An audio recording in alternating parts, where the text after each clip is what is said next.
5ই August এদিন আমার সাথে কি হয়েছিল, যেদিন দেশ স্বাধীন হয় সেই দিন মানুষের গণ্ডগোলের জন্য, মানুষের লুটপাট করার যে মনোমানসিকতা, আঘাত করা এবং আগুন দেওয়ার যে মনোমানসিকতা, সে আগুনটা আমার বাসাতেও লেগেছিল।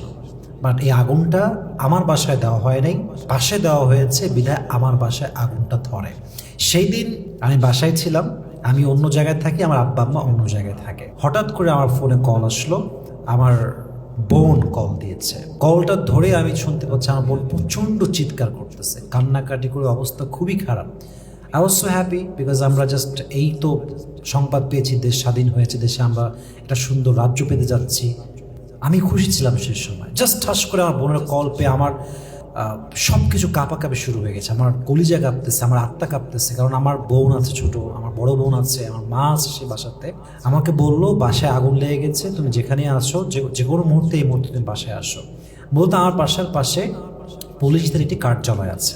পুলিশদের উপরে মানুষ খুব ক্ষিপ্ত ছিল, সেই জন্য দুর্বৃত্তরা পুলিশের ওই জায়গাতে আগুন দেয়। আগুন দেওয়ার জন্য কি হয়, পুরো আগুন ওই দিক থেকে ধেয়ে আমার বাসায় চলে আসে। এবং পুলিশের ওই যে কার্যক্রমের প্লেসটা, যেই জায়গাটা, যেই প্লেসটা, ওইটা এবং আমার বাসার দুইটা দেওয়াল একদম অ্যাটাচড। 2 ইঞ্চি বা এই হালকা পরিমাণ ফাঁক হবে, একদম অল্প জায়গার ভেতরেই দুইটা জায়গা, ওটা একটা, আমাদের বাসা একটা।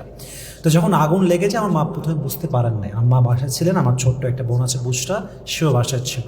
তো আমার রুমটা হচ্ছে ঠিক পুলিশের, মানে যেখানে আমি থাকতাম এক সময়, খুবই কম থাকা হয়, এখন বাসায় গেলে মাঝে মাঝে থাকি, সেই রুমের সঙ্গে হচ্ছে পুলিশের ফাঁড়িটা। তো আগুন যখন লাগে আমার মা গরম গরম ফিল করছিলেন বাসার ভেতরে। যখন তিনি আমার রুমের দিকে আসে তখন দেখছে পুরো দাউ দাউ করে আগুন বাসার দিকে ধেয়ে আসতেছে। জাস্ট যদি 5 মিনিট লেট হতো, আমার পুরো বাসা পুড়ে ছারখার হয়ে বাসার পুরো সংসারের সমস্ত আসবাব নষ্ট হয়ে যেত। অ্যাট দ্য সেম টাইম বাবা মসজিদে মুয়াজ্জিনকে এলান করিয়েছেন। মুয়াজ্জিন সাহেব এলান দিয়েছেন যে আমাদের বাসাতে, এই বাসাতে আগুন লেগেছে এবং আগুন নিভানোর জন্য সবাইকে এগিয়ে আসতে হবে। আল্লাহর কি শুকরিয়া, সত্যি আল্লাহর শুকরিয়া। এলাকার মহিলা, মেয়ে, লোক, আশেপাশের সবাই বালতি নিয়ে, জগ নিয়ে, যে যা নিয়ে পেরেছে সবাই আসছে এবং পুলিশ ফাঁড়িতে আগে তারা আগুন নিভিয়েছে এবং ওখানে নিভানোর জন্য আমার বাসায় পুরো আগুন লেগে ধ্বংস হয় নাই। বাট যদি সেদিন মানুষ এগিয়ে না আসতো, জনগণ, তাহলে পুরো বাসাটা পুড়ে ছারখার হয়ে যেত।